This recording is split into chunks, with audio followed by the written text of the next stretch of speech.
लगा दो आग पानी में, जवानी उसे कहते हैं और छीन लो सिलेक्शन, कहानी उसे कहते हैं। अगर तुम्हारी रगों में खून नहीं जुनून दौड़ता है, अगर तुम्हारी धड़कनों में जीतने का नशा है, तो आइए मंजिल को उसकी औकात दिखाते हैं। तैयार रहना, मैं पूरे जोश के साथ में आपके बीच में होऊंगा। और तेरे पसीने की हर बूंद को उधर चमकाऊंगा, सपने बड़े देखना, पूरा करके तेरा शेर से दिखलाएगा। हेलो दोस्तों, जय हिंद, गुड मॉर्निंग। स्वागत है आपका वीवी क्लासेस में। आज पढ़ेंगे हम 28 अप्रैल 2025 के करंट अफेयर के क्वेश्चन। लग चुकी है तलब मंजिल की, अब खुद को आग में झोंकना होगा। ये ठोकरें कहती है मारा जाएगा, हौसला कहता है देख लेंगे।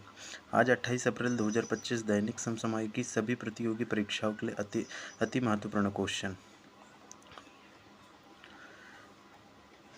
आसमां को झुकाने हम चले, नई बुलंदी को पाने हम चले, है भरोसा खुद की मेहनत पर, यूं ही नहीं तूफानों से बाजी लगाने हम चले। आज का मोटिवेशन कोड है, आसमां को झुकाने हम चले, नई बुलंदियों को पाने हम चले, है भरोसा खुद की मेहनत पर, यूं ही नहीं तूफानों से बाजी लगाने हम चले। आज का पहला क्वेश्चन देखेंगे। 2027 में फीफा महिला विश्व कप के 10वें संस्करण की मेजबानी करने वाला पहला दक्षिण अमेरिकी देश कौन सा होगा। हम देखते हैं, जो फीफा महिला विश्व कप है, जो फीफा महिला विश्व कप है, ये फर्स्ट बार कब हुआ था? फर्स्ट बार हुआ था 1991 में। यह कब हुआ था? फर्स्ट बार 1991 में। कहाँ हुआ था? चीन में हुआ था। कहाँ हुआ था यह फर्स्ट बार? चीन में हुआ था। ठीक है। और जो 2023 में है, यह 2023 में कौन से नंबर का था? 2023 में 90 नंबर का था। 2023 में कौन से नंबर का था? 90 नंबर का था। कहाँ हुआ था यह? ऑस्ट्रेलिया में हुआ था। यह कहाँ हुआ था? ऑस्ट्रेलिया में हुआ था और न्यूजीलैंड में हुआ था। ऑस्ट्रेलिया प्लस न्यूजीलैंड में हुआ था। ठीक है। इसमें विजेता कौन था? इसमें स्पेन विजेता था। इसमें जो स्पेन इसे जीता था। और उपविजेता कौन था? इंग्लैंड इसमें उपविजेता था। जो इंग्लैंड है इसमें उपविजेता था। ठीक है। जो अभी 2027 वाला है, जो 2027 फीफा महिला विश्व कप, ये कौन से नंबर का संस्करण है? यह है 10वें नंबर का संस्करण। ठीक है। और यह कहाँ होने वाला है? यह होने वाला है ब्राज़ील में। जो दक्षिण अमेरिकी देश कहाँ होगा? ब्राज़ील में होगा। ठीक है। यह दक्षिण अमेरिका महाद्वीप में पहली बार हो रहा है। यह दक्षिण अमेरिका महाद्वीप में पहली बार हो रहा है। ठीक है। अब हम फीफा के बारे में देखते हैं। जो फीफा है, यह फीफा की स्थापना कब की गई थी? 1904 में फीफा की स्थापना की गई थी। ठीक है। इसका हेडक्वार्टर कहाँ है? इसका हेडक्वार्टर है ज्यूरिख, स्विट्जरलैंड में। इसका हेडक्वार्टर कहाँ है? Zurich, Switzerland. ठीक है। इसके हेड कौन है? इसके हेड है इन्फेंटिनो। इसके हेड कौन है? इन्फेंटिनो। ठीक है। आज का हम सेकंड क्वेश्चन देखेंगे। आज का सेकंड क्वेश्चन है, हाल ही में 5 साल बाद कैलाश मानसरोवर यात्रा प्रारंभ करने की घोषणा हुई है, इसका संबंध किससे है? जो हाल ही में 5 साल बाद कैलाश मानसरोवर यात्रा प्रारंभ करने की जो घोषणा हुई है, इसका संबंध किससे है पूछ रहा है। ठीक है। तो इसका संबंध किससे है? इसका संबंध है जो लिपुलेख का दर्रा है। कहाँ है लिपुलेख दर्रा? उत्तराखंड में। और नाथुला दर्रा कहाँ है? सिक्किम में। ठीक है। तो इसका संबंध कौन से दो दर्रे से है? इसका संबंध है लिपुलेख दर्रा, जो कहाँ है? उत्तराखंड में है, और नाथुला दर्रा जो सिक्किम में है। इन दोनों दर्रों से इसका संबंध है। तो इसका आंसर क्या होगा? इसका आंसर होगा ए और बी दोनों। ठीक है। आज का हम तीसरा क्वेश्चन देखेंगे। हाल ही में एशिया में लेवल 5 कार्बन मान्यता प्राप्त करने वाला पहला एयरपोर्ट कौन सा बना है? जो अभी हाल ही में एशिया में लेवल 5 कार्बन मान्यता प्राप्त करने वाला एयरपोर्ट कौन सा बना है? ठीक है। तो इसका आंसर क्या होगा? इसका आंसर होगा जो केम्पगोडा एयरपोर्ट है। बेंगलुरु का जो केम्पगोडा एयरपोर्ट है, यह लेवल 5 कार्बन मान्यता प्राप्त करने वाला पहला एयरपोर्ट बना है। ठीक है। देखेंगे हम जो हुबली एयरपोर्ट है, जो कौन सा? हुबली एयरपोर्ट है। हुबली एयरपोर्ट कहाँ है? कर्नाटक में है। जो हुबली एयरपोर्ट है वो कहाँ है? कर्नाटक में। ठीक है। इसे ग्रीन इनिशिएटिव का प्लेटिनम अवार्ड मिला है। जो हुबली एयरपोर्ट है कर्नाटक का, इसे ग्रीन इनिशिएटिव का प्लेटिनम अवार्ड मिला है। ठीक है, याद रखना, इम्पोर्टेंट है।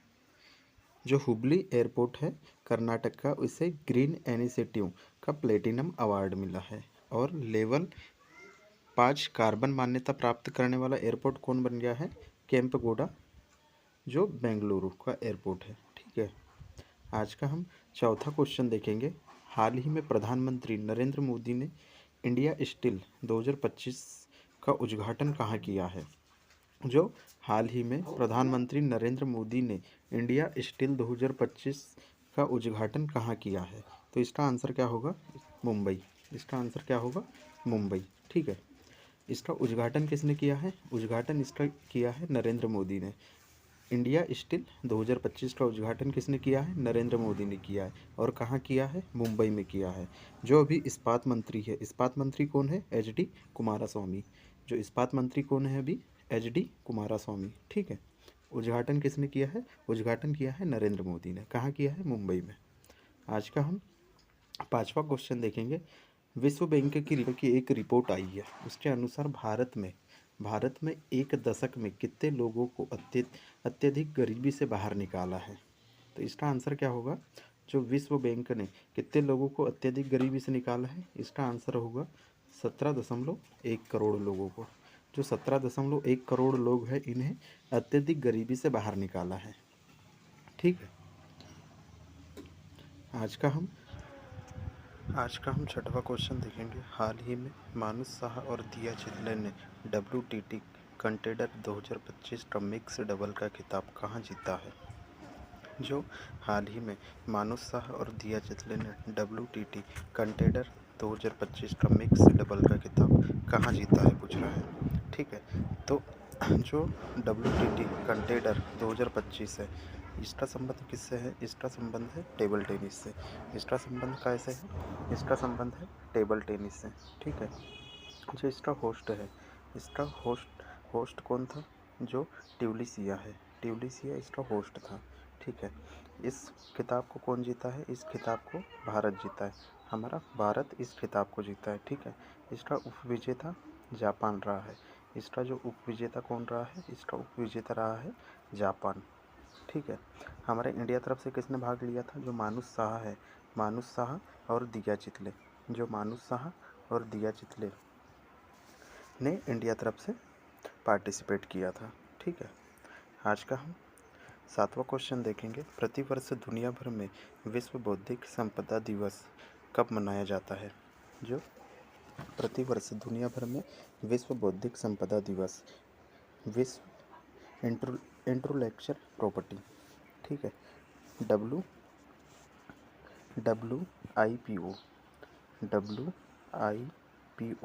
World intellectual property organization. इसकी स्थापना कब हुई थी? इसकी स्थापना हुई थी 1967 में। इसकी स्थापना कब हुई थी? 1967 में। इसका हेडक्वार्टर कहाँ है? इसका हेडक्वार्टर है जिनेवा। इसका हेडक्वार्टर कहाँ है? जिनेवा में, जिनेवा स्विट्जरलैंड में।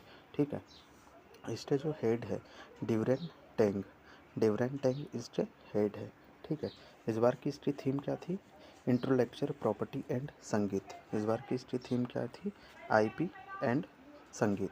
ठीक है, जो इसके यह दिवस कब मनाया जाता है? यह दिवस मनाया जाता है 26 अप्रैल को। जो विश्व बौद्धिक संपदा दिवस कब मनाया जाता है? 26 अप्रैल को। ठीक है, आज का हम आठवां क्वेश्चन देखेंगे। हाल ही में पायल कपाड़िया को किस देश ने officer of the award of art and letters से सम्मानित किया है? जो पायल कपाड़िया जी को है, किस देश ने officer of the order of art and lectures से सम्मानित किया है? तो कौन सा देश है? यह देश का नाम क्या है? फ्रांस ने। आज का 9वां क्वेश्चन है। हाल ही में एयर इंडिया एक्सप्रेस का नया चेयरमैन किसे नियुक्त किया गया है? जो अभी हाल ही में जो एयर इंडिया एक्सप्रेस है, एयर इंडिया एक्सप्रेस, इसका स्वामित्व किसके पास है? इसका स्वामित्व है टाटा कंपनी के पास। जो एयर इंडिया एक्सप्रेस है, इसका स्वामित्व किसके पास है? टाटा कंपनी के पास। ठीक है, जो इसका अभी हाल ही में जो नया चेयरमैन बनाया गया है, इसका चेयरमैन जो निपुण अग्रवाल है, निपुण अग्रवाल को एयर इंडिया एक्सप्रेस का चेयरमैन बनाया गया है।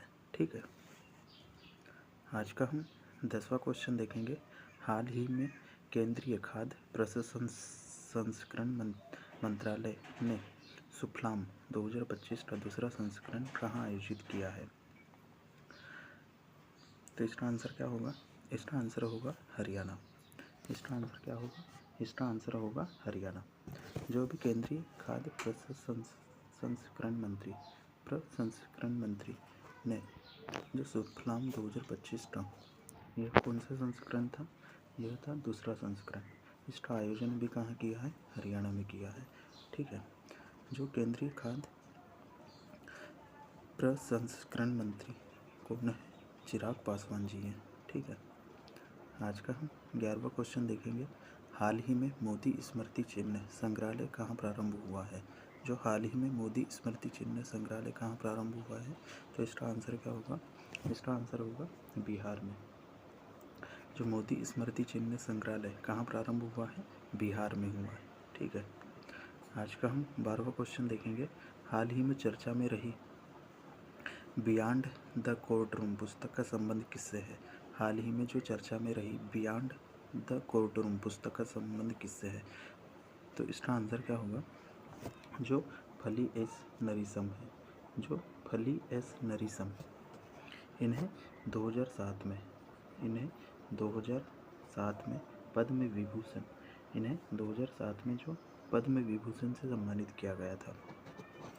जो बियॉन्ड द कोर्ट रूम पुस्तक का संबंध फली एस नरीमन से है। ठीक है, आज का 13वां क्वेश्चन देखेंगे। हाल ही में वर्ष 2025 में गोल्डमैन पर्यावरण पुरस्कार के लिए चुने गए बटमुख लवसंस का संबंध किससे है?